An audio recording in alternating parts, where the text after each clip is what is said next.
যে গ্রন্থি থেকে লিনোলিক পাওয়া যায় ওই জিনিসটা ওইখানে আছে। তো অনেকের মাথায় প্রশ্ন আসে যে তাতে কি সমস্যা? সমস্যা আছে। এই যে ঠোঁটের মধ্যে যে লিপস্টিক দিল সেইটার মধ্যে যে উপাদান এবং তার চেয়ে ভয়ঙ্কর বিভিন্ন যে কসমেটিক্স, এই যে শরীরের রং ফর্সাকারী হ্যান ত্যান, এগুলোর মধ্যে প্যারাবেন বলে একটা উপাদান থাকে, প্যারাবেন। এবং এই উপাদানগুলো এত ডেঞ্জারাস, দেখা যায় যে একটা মেয়ে আলসিয়া হয়ে যায়। যে আপনি কি করছেন? হ্যাঁ, আপনার ওয়াইফ বাইরে যাবে, যাওয়ার জন্য কি যে বিভিন্ন কসমেটিক ব্যবহার করবে। ইসলামে তো হারাম বাইরে যাওয়া, মানে বাইরে যাওয়া হারাম বলতে আমি বোঝাচ্ছি হাজব্যান্ড ছাড়া যার সামনে সৌন্দর্য প্রকাশের কোনো অনুমতি নাই, বাইরে চেহারা দেখানোর, সুন্দর করে নিজেকে মানে হচ্ছে অন্যের সামনে হচ্ছে আকর্ষণীয় করে উপস্থাপনের কোনো নিয়মে ইসলামে নাই। কিন্তু কি করতেছে? বিভিন্ন কসমেটিক্স মাখতেছে, ঠোঁটের মধ্যে লিপস্টিক মাখতেছে। আপনার মনে হইতে পারে কি এমন হয়েছে? শুনেন, ঠোঁটের মধ্যে যে লিপস্টিক দেয়, লিপস্টিকের মধ্যে একটা টাইপ আছে যেটা হচ্ছে যে ওয়াটার প্রুফ, মানে পানি পড়লেও দেখা যাবে যে ওই লিপস্টিকটা যে আছে সেটা ওই রকমই থাকবে। মেয়েরা যদি জানতো যে এই লিপস্টিক কীভাবে তৈরি হয় অবাক হয়ে যাবে। আপনারা ভেড়াকে চিনেন? ভেড়া, এই যে গরু ছাগলের মতো ভেড়া, ভেড়ার যে স্কিন আছে, স্কিন এই যে চামড়া পশমের নিচে, ওইখানে এক রকমের গ্রন্থি আছে। গ্রন্থি কি একটা সহজ করে বলি, ওইখানে এক রকমের ধরেন যে ওই যে ছোটবেলায় আমরা দোয়াত কলম দিয়ে লিখতাম না, এক জায়গাতে কালি নিতাম তারপরে লিখতাম, এরকম স্কিনের মধ্যে এক রকমের গ্ল্যান্ড আছে, গ্রন্থি আছে। সেইখান থেকে লিনোলিক বলে একটা জিনিস তৈরি হয়। লিনোলিক, খালি নামটা খেয়াল রাখেন। ওই জিনিসটা কি জানেন? ওইটা হচ্ছে অনেকটা ওয়াটার প্রুফ। তার মানে যত রকমের এই যে লিপস্টিক বানাচ্ছে এগুলোতে যে ওয়াটার প্রুফ হচ্ছে, এটার কারণ হচ্ছে ওইখানে ওই যে ভেড়ার মধ্যে যে স্কিনের মধ্যে যে গ্রন্থি থেকে লিনোলিক পাওয়া যায় ওই জিনিসটা ওইখানে আছে। তো অনেকের মাথায় প্রশ্ন আসে যে তাতে কি সমস্যা? সমস্যা আছে। এই যে ঠোঁটের মধ্যে যে লিপস্টিক দিল সেইটার মধ্যে যে উপাদান এবং তার চেয়ে ভয়ঙ্কর বিভিন্ন যে কসমেটিক্স, এই যে শরীরের রং ফর্সাকারী হ্যান ত্যান, এগুলোর মধ্যে প্যারাবেন বলে একটা উপাদান থাকে, প্যারাবেন। এবং এই উপাদানগুলো এত ডেঞ্জারাস, দেখা যায় যে একটা মেয়ে আলসিয়া হয়ে যায়। যে আপনি কি করছেন? হ্যাঁ, যে কসমেটিক্স ব্যবহার করে মেয়েরা আলসিয়া হবে, আলসিয়া হবে। কারণ এটা হয় কি, মেয়েদের যে হরমোনাল ব্যালেন্স সেটা ইমব্যালেন্স করে ফেলে। এবং তখন কি হয়? আলসিয়া হয়ে গেল মেয়ে। মেয়ে যখন আলসিয়া হয়ে যাবে, অলস মস্তিষ্ক শয়তানের কারখানা, সমালোচনা শুরু হয়ে গেল। এবং প্রথম ফাইট শুরু হয়ে যায় মা শাশুড়ি, এখান থেকে শুরু। কারণ টাইম যত ফ্রি থাকবে তত শয়তানি বেশি ধরবে। সত্যি কথা বললাম। আপনি দেখবেন পরীক্ষা সামনে আসছে, ওই সময় কিন্তু বাড়িতে কোনো ডিস্টার্ব হয় না। কেন? কারণ সবাই কাজে ব্যস্ত, পড়ায় ব্যস্ত। যখনই কাজ নাই, পড়াশোনা নাই, কোনো নির্দিষ্ট লক্ষ্য নাই, দেখবেন এই লোকগুলো সবচাইতে বেশি গাঞ্জাম তৈরি করে। এই যে সোসাইটি সারা দেশে যে ধান্দাবাজি চান্দাবাজি যে শুরু হয়েছে, এইটা ওই যে জেলে যে লোকটা ছিল 100 বছর আগে যে লিখতেছিল সেই বইয়ের মধ্যে আছে। যে আপনি কি বলতেছেন? হ্যাঁ, দেখেন, আপনি এই গোটাল জিনিসটা যখন মিলাবেন অবাক হয়ে যাবেন। আমি তো মাথায় মাথায় মিলাই ফেলছি, আপনারাও মিলাবেন। দেখেন, ওই যে নারী যিনি হচ্ছে কসমেটিক ব্যবহার করলো, কি করলো? হরমোনাল ইমব্যালেন্স হয়ে গেল, কাজে কর্মে মন বসে না, বাসায় অলস বসে থাকে, শয়তানি বদমাশি শুরু হয়ে গেল। তারপরে দেখেন কি হয়, বসে থাকলে কিছু না কিছু তো করাই লাগে। এই যে সবাই মোবাইলের মধ্যে যে নেশায় পড়ছে, এই নেশার পিছনে দায়ী হচ্ছে ইঁদুরের সাথে তৈরি হওয়া একটা গবেষণা। ইঁদুর চিনেন? ইঁদুর, এই কথা কন না কেন? আজ থেকে 75 বছর আগে দুইজন বিজ্ঞানী, শোনেন খুব ইম্পর্টেন্ট, এই আজ থেকে 75 বছর আগে দুইজন বিজ্ঞানী একটা ল্যাবরেটরিতে কয়েক শত ইঁদুর নিয়ে চিন্তা করতেছে যে এই ইঁদুরগুলো কোন সময় সবচেয়ে বেশি মজা পায় সেই জিনিসটা দেখতে হবে। তখন করছে কি, ইঁদুরের যে মাথা আছে না, এই যে এখানে মাথার নিচে ওরা একটা হচ্ছে যে সিম কার্ডের মতো, বোঝার জন্য বলছি, সিম কার্ড যেমন আপনি মোবাইলে ঢুকান, এরকম একটা সিমের মতো একটা জিনিস, ইলেকট্রোড বলে, সেটা ঢুকাই দিছে। তারপরে করছে কি, ওইটার সাথে একটা তার লাগায়, ওইটার সাথে একটা তার লাগিয়ে একটা পর্দার মধ্যে কানেক্ট করে দিয়েছে। এবং ইন্টারেস্টিং জিনিস, ওরা দেখতেছে যে ইঁদুরগুলো কোন সময় কি কাজ করে। ধরেন যে একটা ইঁদুর আরেকটা ইঁদুরের সাথে হচ্ছে খাওয়া দাওয়া করতেছে একসাথে, তখন তাদের যে ভালো লাগার অনুভূতিটা ওইখানে রেকর্ড হচ্ছে। ধরেন যে একটা ইঁদুর আরেকটা ইঁদুরের সাথে খেলাধুলা করতেছে, তখন তার একটা রেকর্ড ওইখানে হচ্ছে। ওরা এরকম করে দেখতে দেখতে দেখলো যাচ্ছে কোন কাজটা ইঁদুর সবচেয়ে বেশি মজা পাচ্ছে। দেখলো যে সবচেয়ে বেশি মজা পাচ্ছে যেই কাজটায়, সেই কাজটা তখন তারা আলাদা করছে। করার পরে ওরা করছে আচ্ছা এবার আমরা একটু অন্যভাবে এক্সপেরিমেন্ট করি। তো কীরকম?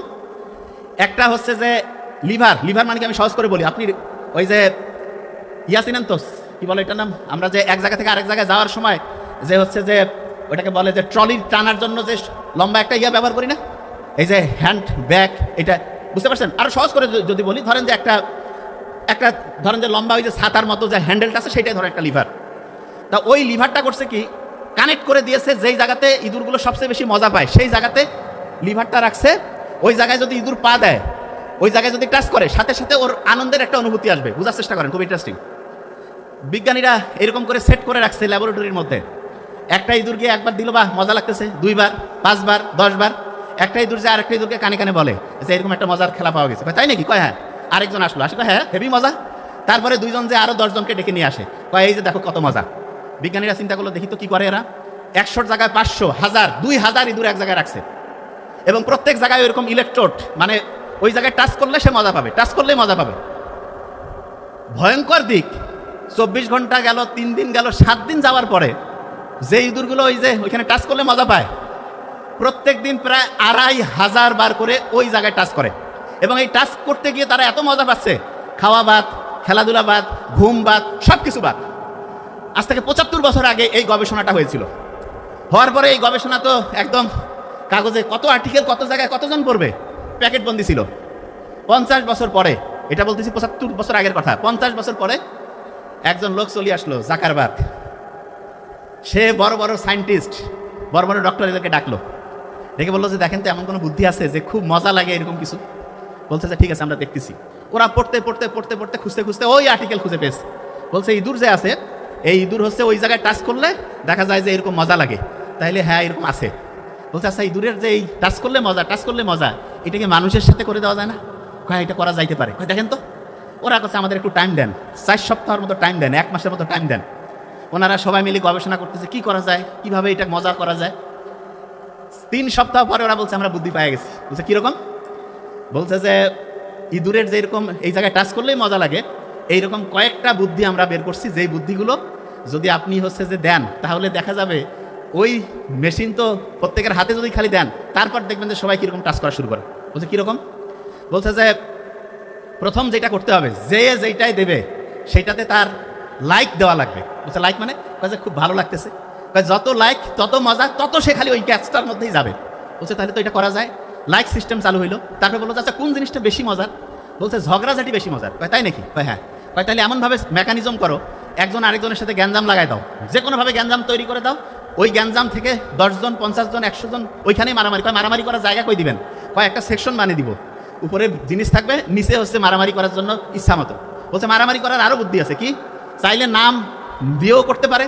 কেউ যদি চায় যে নাম আমি নিজের মানে ঠিকভাবে রাখবো না, ওইটাকে কি বলে যে হচ্ছে যে পরিচয় গোপন রাখবে, তাও আছে। কয়েছে খুব ভালো। এইরকম করে ওরা কইলো যে আচ্ছা ঠিক আছে এরকম করে না হয় দিলাম। তারপরে কি করা যায়? বলতেছে শুনেন আরেকটা বুদ্ধি আছে। সেটা কি?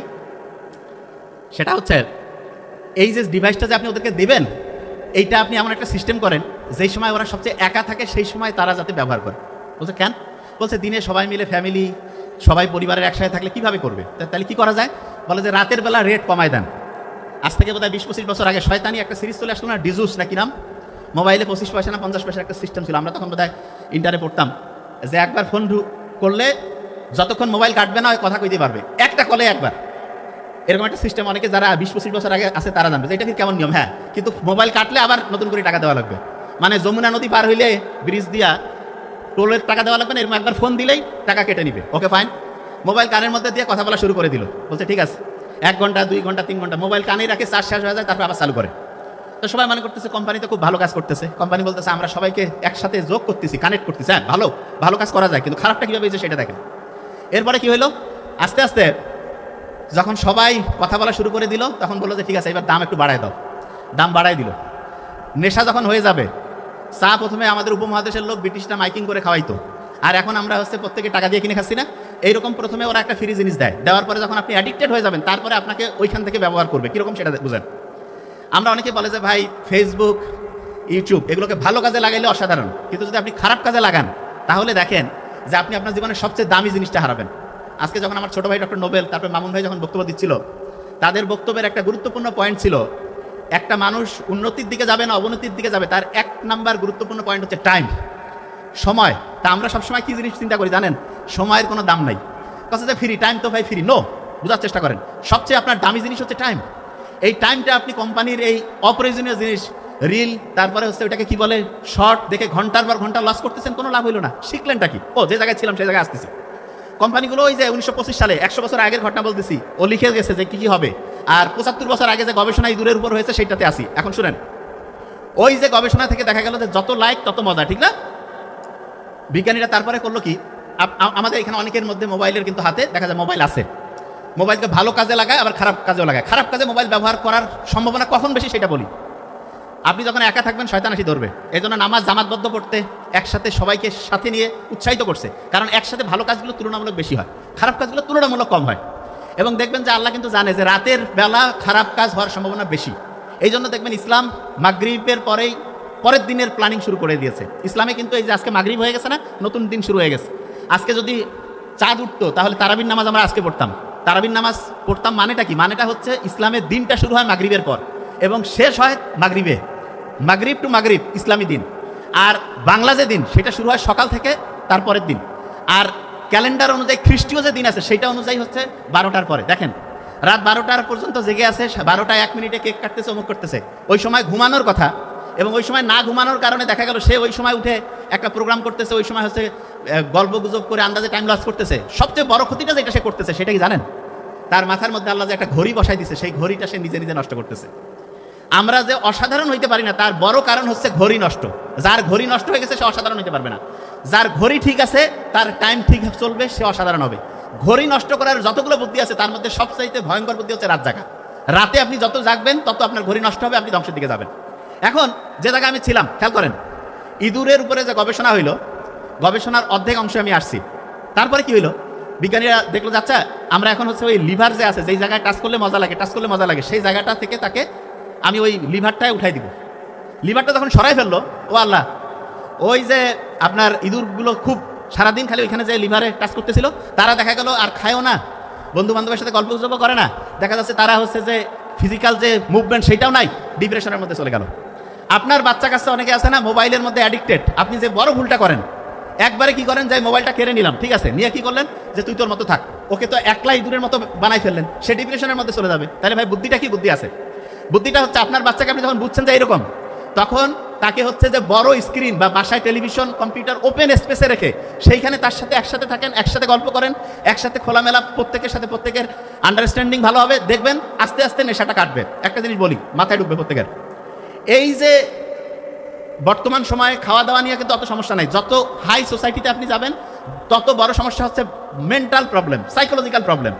তা এই যে প্রবলেমগুলো যে আসতেছে এগুলো কিন্তু আল্লাহ জানে। এই জন্য আল্লাহ বলেই দিয়েছে অশ্লীলতার নিকটবর্তী হইও না। অশ্লীলতার নিকটবর্তী হইও না মানেটা কি? মানে হচ্ছে যেখানে সামান্যতম অশ্লীলতার সুযোগ আছে কাছাকাছি যাইও না, গেলে শয়তান তোমাকে ওই জালের মধ্যে ঢুকাই ফেলবে। এক্সাম্পল দিই তাহলে বুঝতে পারবেন। আপনি এই মহাকাশ আছে না, এখানে এমন কিছু মনে করেন যে নক্ষত্রের মতো, আমি বুঝার জন্য বলতেছি, এমন কিছু শক্তিশালী জিনিস আছে। আচ্ছা এটা মহাকাশের চেয়ে সহজ এক্সাম্পল দিই। ধরেন যে নদীতে পানি চলতেছে না, অনেকে কয় না পানির পাকের মধ্যে যদি পড়ে যায় একদম টেনে নিবে। নদীর যে স্রোতের মধ্যে যে পাক থাকে, বলে না যায় ভাই খুব পানি আছে, পানিতে পাক আছে, সেখানে যা গেলে দেখা যাবে পানির মধ্যে যে ঘূর্ণন চলতেছে সেখানে একদমকে একদম ডুবাই নিবে। তখন আমরা কি করি, যে ওর কাছাকাছি যাওয়া যাবে না। ঠিক তেমনি করে আপনি যদি সামান্যতম অশ্লীলতার কাছাকাছি যান, ওইটা হচ্ছে একটা শয়তানের পাক, সেইখানে আপনাকে ডুবাই নিয়ে আস্তে আস্তে সে ধ্বংস করে, তারপরে ওইখান থেকে আপনি শেষ হয়ে যাবেন। এখন প্রশ্ন হলো যে ভাইয়া তাহলে কেউ যদি ডিপ্রেশনের মধ্যে চলে যায় তাহলে তাকে বাঁচানোর জন্য আমাদের বুদ্ধিটা কি হবে? ধরলাম যে না গেলে তো ভালো, আলহামদুলিল্লাহ, কিন্তু ডিপ্রেশনের মধ্যে চলে গেছে, তাহলে তাকে আমি এখান থেকে ব্যাক করবো কি করে? ব্যাক করার জন্য একটা ফর্মুলা আছে। সেই ফর্মুলাটা বলার আগে, কোরআনে পিঁপড়া নিয়ে একটা সূরা আছে। সূরাটার নাম হচ্ছে সূরা নামল। না বলে না কেন নামল? আমি আসবো। এই সূরাটার 27 নম্বর সূরা। কত নম্বর? কত? 27। আমি চিন্তা করলাম যে আচ্ছা এত প্রাণী থাকতে আল্লাহ কয়েকটা জিনিস নিয়ে কোরআনে বলছে, তার মধ্যে একটা হচ্ছে পিঁপড়া। কয়েকদিন আগে একটা আর্টিকেল পড়লাম, পিঁপড়াদের আমাদের মানুষের মতো হচ্ছে, তাদের হচ্ছে যে সোসাইটি আছে, একজন আরেকজনের হচ্ছে বাড়িতে দাওয়াত দেয়, একজন আরেকজনের সাথে বুদ্ধি পরামর্শ করে কাজ করে, সবাই মিলে সামাজিকভাবে কাউকে বয়কটও করে, কেউ দেখা যাচ্ছে যে একটা বিপদে পড়ছে তাকে হেল্প করে, খাবার দাবার জমায় রাখে। শুনলে অবাক হবেন, যেই খাবার তারা জমায় রাখে, ধরেন যে ওই খাবারের মধ্যে পানি পড়ছে, ওই খাবারের মধ্যে একটা প্রবলেম হয়েছে, ওই খাবার আবার তারা সবাই মিলে শুকায়। পিঁপড়ার যে শৃঙ্খলাবদ্ধ জীবন, সেটার সব কিছুর অসাধারণত্ব হচ্ছে পিঁপড়া অসাধারণ লিডার তৈরি করে। অসাধারণ কি তৈরি করে বলেন? এই যে একটা ছোট্ট পিঁপড়া নিয়ে যে আল্লাহ কোরআনে বলছে, এটার পিছনে কারণ হচ্ছে, আমি যেটা বুঝি সেটা হচ্ছে, পিঁপড়ার মতো ছোট প্রাণীর থেকে শেখার যদি সবচেয়ে গুরুত্বপূর্ণ একটা জিনিস থাকে, তাহলে সেটা হচ্ছে সবচাইতে গুরুত্বপূর্ণ হচ্ছে সৎ, ভালো, ইমানদার লিডার নিয়ে আসা। লিডার যত ভালো হবে একটা সোসাইটি তত অসাধারণভাবে সামনের দিকে আগে যাবে। এই যে আমাদের যে গোটাল বাংলাদেশ, আপনি শুনলে অবাক হবেন, পাক ভারত যে উপমহাদেশ আছে না, এই উপমহাদেশটা আগে এখন যে আমেরিকা, ইউরোপ যত ধনী, তার চাইতে বহুগুণ ধনী ছিলাম আমরা, বহুগুণ। কত ধনী এটা আপনাকে একটা এক্সাম্পল দিই। ইস্ট ইন্ডিয়া কোম্পানি যখন প্রথম এখানে আসছিল তখন সারা পৃথিবীতে যেই পরিমাণ সম্পদ ছিল তার 27% ছিল আমাদের পাক ভারত উপমহাদেশ, বাংলাদেশ, ভারত, পাকিস্তান। এখানে 200 বছর পরে ওরা যখন চলে গেল তখন আমাদের এই উপমহাদেশে ছিল মাত্র 4%। কোথায় 27 থেকে 25, 20, 15, 10, 5, 4%। মানে আপনি বুঝতে পারছেন, আপনার 27 লাখ টাকা ছিল, এখান থেকে আপনার 4 লাখ টাকা, তাহলে অবস্থা আপনার কত খারাপ। এইরকম খারাপ অবস্থায় নিয়ে আসছিল কেন? কারণ সব কিছু কোম্পানি, ইস্ট ইন্ডিয়া কোম্পানি যে ব্রিটেন রাজে শাসন করতো তারা শোষণ করে নিত। এখন সমস্যা হয়েছে 47-এ আমরা ভারত পাকিস্তান স্বাধীনতা পাইলাম, 71-এ পাইলাম। এখন অনেকে বলতেছে ভাই এখন তো ইস্ট ইন্ডিয়া কোম্পানি নাই। ওরে বাবা, এখন ইস্ট ইন্ডিয়া কোম্পানির সাথে বড় কোম্পানি আছে। আগে তো বাইরের লোক আসিয়া শোষণ করতে কষ্ট লাগতো, এখন দেখেন এমন শয়তান বাটপাট ঢুকাই দিছে, বাড়ির লোক টাকা নিয়ে যায় কোম্পানিকে দিয়ে দিচ্ছে। এই যে বিভিন্ন যে সুইস ব্যাংক, বিদেশে যে ব্যাংকগুলো আছে সেখানে যে lakh lakh billion billion dollar যে নিয়ে গেছে, এটা কিন্তু বিদেশিরা এসে নিয়ে যায়নি, দেশের লোকে নিয়ে গেছে। কি কারণে নিয়ে গেল? যারা বাংলাদেশে রাজনীতিতে আসে। আচ্ছা, আমি একটা জিনিস একটু ক্লিয়ার করি। অনেকে বলে যে ভাই রাজনীতি জিনিসটা তো রাজনীতিবিদরা করবে। নো, এটা ভয়ঙ্কর একটা ভুল ধারণা। রাজনীতি করতে হবে প্রত্যেকটা লোককে, তবে হ্যাঁ নিয়ম আছে। রাজনীতি থেকে আপনার যাতে চিন্তা না থাকে যে টেম্পো স্ট্যান্ডে যায় টাকা উঠায় চান্দা হাফিজি করে খাবেন। নো, আপনার উদ্দেশ্য থাকবে রাজনীতি করব মানুষের উন্নতির জন্য, মানুষের কল্যাণের জন্য, মানুষকে হেল্প করার জন্য। এই জন্য রাজনীতি করবেন, অন্য কিছু না। যে জিনিসটা বলতেছিলাম, আমাদের এই যে উপমহাদেশ থেকে স্বাধীন হওয়ার পরে যে এই বাংলাদেশ থেকে যে এত এত টাকা চলে গেল, এগুলো কিন্তু বিদেশিরা কেউ করে নাই, করছে দেশের লোক। কিভাবে করলো সেটা বুঝেন। বাংলাদেশে যারা রাজনীতি করে তাদের বেশিরভাগ লোকের দেখবেন আপনি যে ফ্যামিলি, তাদের হচ্ছে যে নিজের লোকজন সব বিদেশে। এই যে নতুন যে বিপ্লব হয়েছে তার মধ্যে কয়জনকে পাইছেন? বেশিরভাগে পালাইছে না? কারণ কি, তারা আগেই সব বিদেশে ব্যাংক ব্যালেন্স করছে, ওদের দরদ বিদেশে, দেশের প্রতি নাই। তাইলে যে কেউ যখন আপনি একটা ভোট দেন, একজনকে নেতা নির্বাচন করেন, তখন এই জিনিসটা দেখবেন যে ওই লোকটা নিজে সফল কিনা, ওই লোকটা নিজে চুরি বাটপারি করে কিনা, ওই লোকটা অন্যের উপকারে আসে কিনা, ওই লোকটা সত্যি কথা বলে কিনা, ওই লোকটার আশেপাশে চোর বাটপার আছে কিনা, ওই লোকটা কেমন সেটা বোঝার সবচেয়ে সেরা বুদ্ধি শিখে দেয় ওই লোকটার আশেপাশে কারা আছে, বাস, আর কিছু না।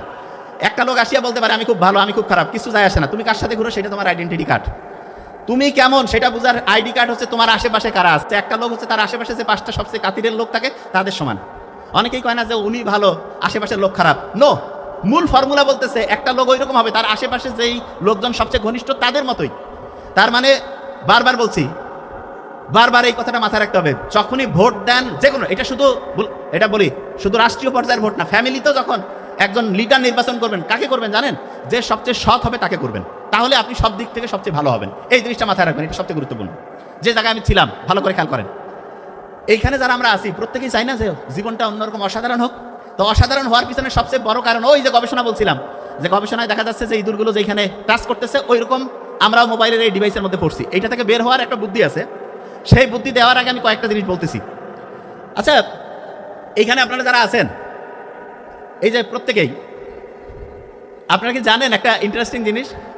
সেটা হচ্ছে যে আমি প্রথম যেটা বলছিলাম যে আমাদের হাতে ডান হাত এবং বাম হাত একটাতে কত সংখ্যা ছিল ভুলে গেছি, কত? 18। আরেকটাতে যোগ করলে কত? 99। আল্লাহর 99টা নাম বিয়োগ করলে কত হয়? কত? 63। আচ্ছা,